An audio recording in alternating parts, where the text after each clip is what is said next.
Okay, so I'm here to introduce Judy Fitzwater, and she's a Berea College graduate, grew up in the Air Force as an Air Force brat, and has lived in 10 states, including Maine and Hawaii. Her first mystery, dying to get published, was plucked from a stack of unsolicited manuscripts at Ballantine Books. It was nominated for the Agatha Award for Best First Mystery. Super. The subsequent 8-book series, the JENNIFER MARSH Mysteries, were a delight for her to write, especially the scenes with Gennifer's quirky writers group. Judy has also written 2 suspense thrillers, Drowning in Air and No Safe Place, and the ghostly romantic comedy Vacationing with the Dead. Her newest release, Love After Death, takes characters from Dying at Honeymoon Inn and Vacationing with the Dead on new adventures. Please welcome Judy Fitzwater. I think I know all of you, so this should be easy. Okay, we're going to talk about whatever you want to talk about. Okay? I mean, I love writing. I think you all love writing. How many of you are writing in here? 3 of you, Beth. Come on, you got to get with it. So really, this is more about what your questions are. You know, I wrote a book called Rocky Road to Publishing, and the reason I wrote it was because I gave so many talks and conducted so many workshops that I had all of this material. I taught a class in the mystery at a community college. It was like something like 8 weeks, and I lectured for like an hour and a half for 8 weeks. So I thought, I've got all this material, all this information. And so I sat down on a very snowy winter in northern Ohio in my sunroom, watched the snow fall, and wrote that book. And so if it's not a book, a typical writing book, it is a book that tells you the things I wish I had known about writing, as opposed to how to write. There are a million books, how to write, how to develop characters, how to do this, how to do that, whatever. You will, if you read that book, you'll find my journey in there and the crazy extra things that happened and things that I needed to know. Writing is about inspiration. It's about love of the craft. It's about luck. It's about persistence. You know the old Einstein quote, it's all the perspiration, all the work. It's more that than it is writing the very best book. You want to do that. You want to write the very best book possible. But the thing is, I can tell you right now, I bet you the very best book that has ever been written is in somebody's drawer in their desk. And it has never been published. And there's a whole lot of reasons for that. This is a business. This is not a hobby for me. And if you're a serious writer, it should not be a hobby for you. You have to know the business. And when I wrote my first book, I didn't even know anybody who'd written a book. I was living in North Carolina, and I wrote what I thought was a fairly clever little book. And that's what my query letter said, was basically, I've written this kind of clever little book. It's about 80,000 words, and won't you take a look at it? And I tell you, that book could not get back to me faster. I swear, I'm not even sure it went anyplace. I think that the post office just, opened it and put it back in the return envelope and sent it straight back. Nobody would look at that.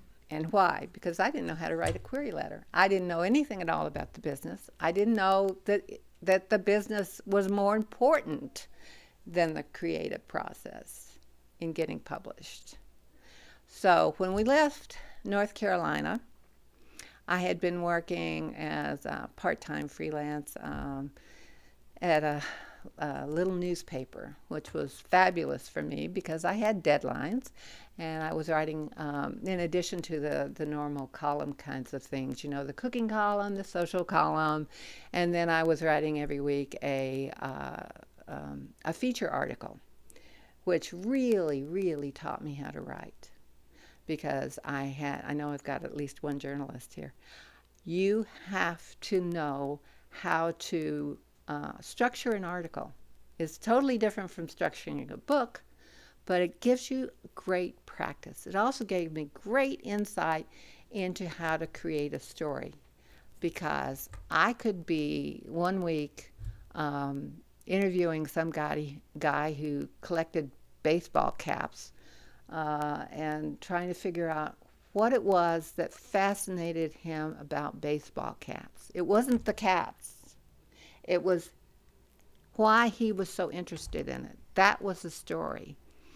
And so it could be that. It could be the guy who raised pygmy goats down the way. It could be somebody who had made a Victorian mansion. It could have been anything. We had the group Alabama, the town we lived in was about this big, had the promoters for the musical group Alabama came from our little town, and that's where their home base was.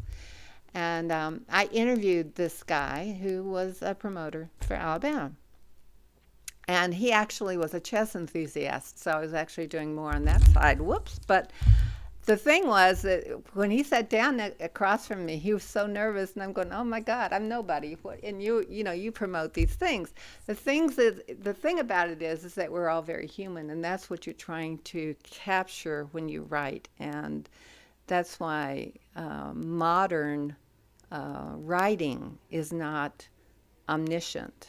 It's not an omniscient point of view. It's a first-person point of view, or it's what I call a close third-person point of view. When I wrote Dying to Get Published, it's a third person, but it's so close that people will remember it as being a first-person narrative. But it's not. You never get out of Jennifer's point of view, but it's written in third person.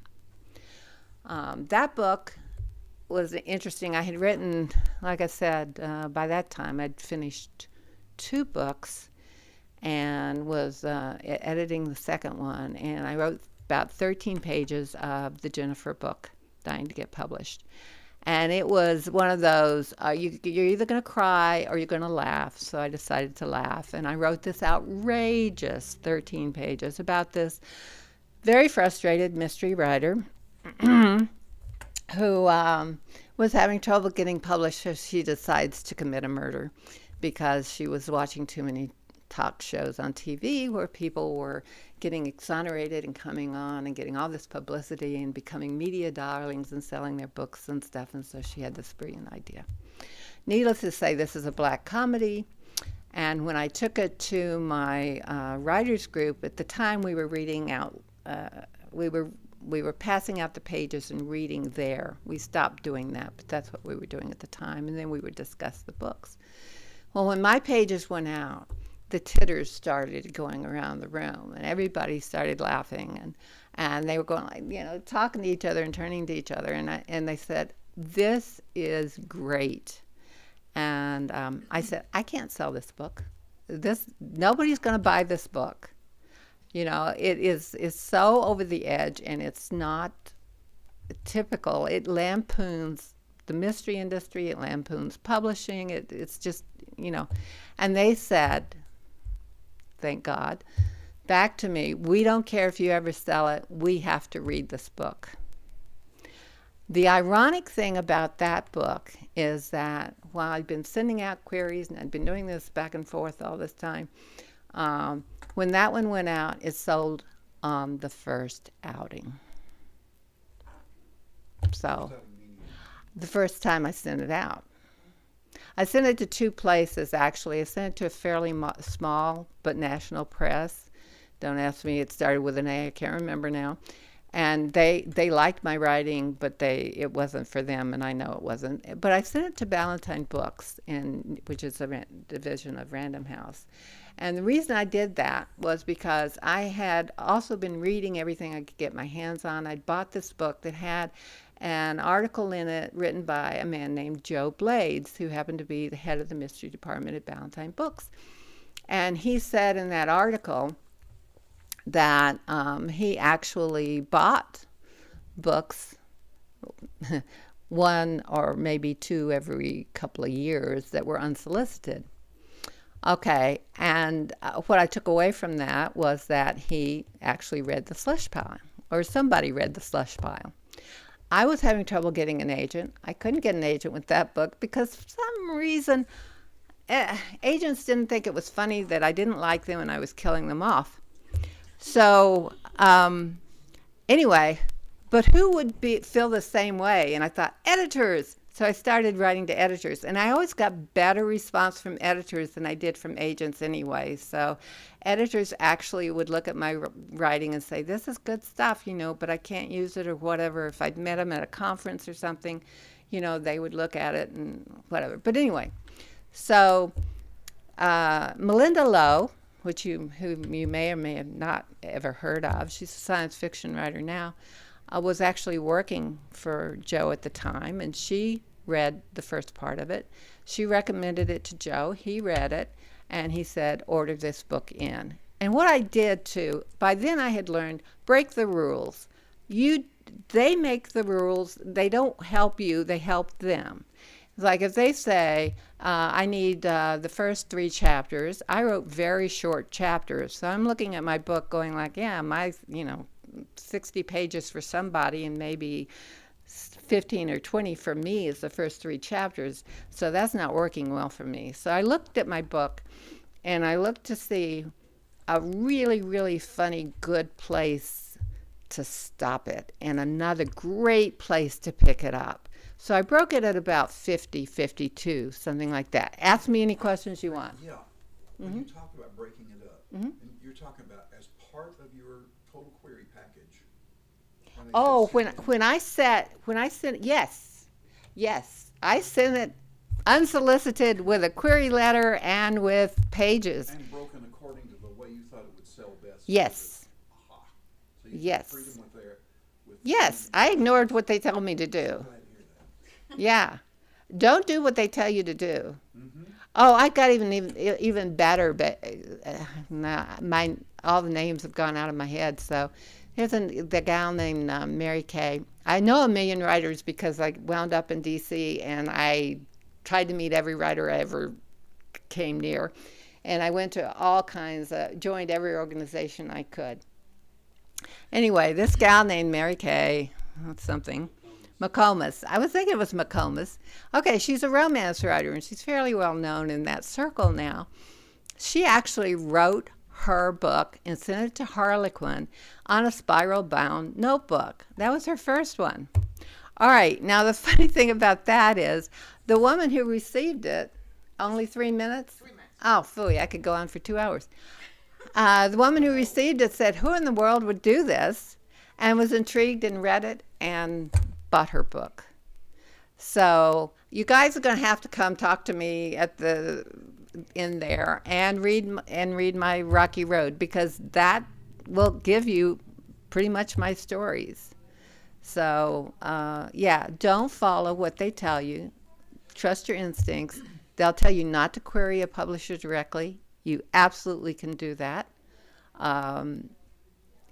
Go to conferences, meet them in person, get their, get their cards, get their information, and then tell them, I was at a conference, I heard you speak, we met in the elevator, or we didn't, but maybe we could have. I'm kidding about that, but they're not going to know who you are anyway, but they will look at your stuff because you put you say it's requested material. Well, I've gone to a lot of classes at places like the Carnegie Center in Lexington. Mm-hmm. Wonderful place. In several of them, it's suggested that you try to, along with querying and whatever, building your platform, which to me makes sense. And so I look at all these literary journals and magazines, Mm-hmm. which is fine. They all seem to live in a very narrow world of their own. They do. Definition. And so I'm wondering, is there a best? My gosh, there are so many, and some of these magazines really aren't doing very well. Magazines are not doing well, neither are academic presses. So you might really want, neither is the book industry, period.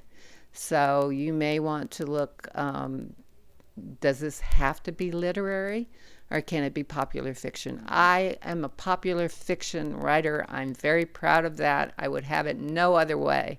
That is the bread and butter of the industry. That is what somebody wants to take to bed with them at night, to put them to sleep, and to take on a train with them. They are looking for entertainment. Do we slip values in there? You bet we do. Do we slip in our philosophy of life and how you ought to live it, and how people should treat each other, and all of that stuff? It is all in there. Now, it may be sugar-coated, it may be wrapped in all kinds of stuff. It may not be as obvious as literary fiction, but we get our say, and we have a bigger audience. And maybe with that, I need to finish, but yeah, we'll talk later. Yeah. I think that's a hint. I think it is. I think it says, get out of here. So, yeah. So come talk to me if you have any more questions. And, you know, I'm sorry we didn't have a bigger group, but that's the way it goes. Yeah. I know all these people. I'm related to one of them. Thank you. Thank you. Oh, Thank you're you. very welcome.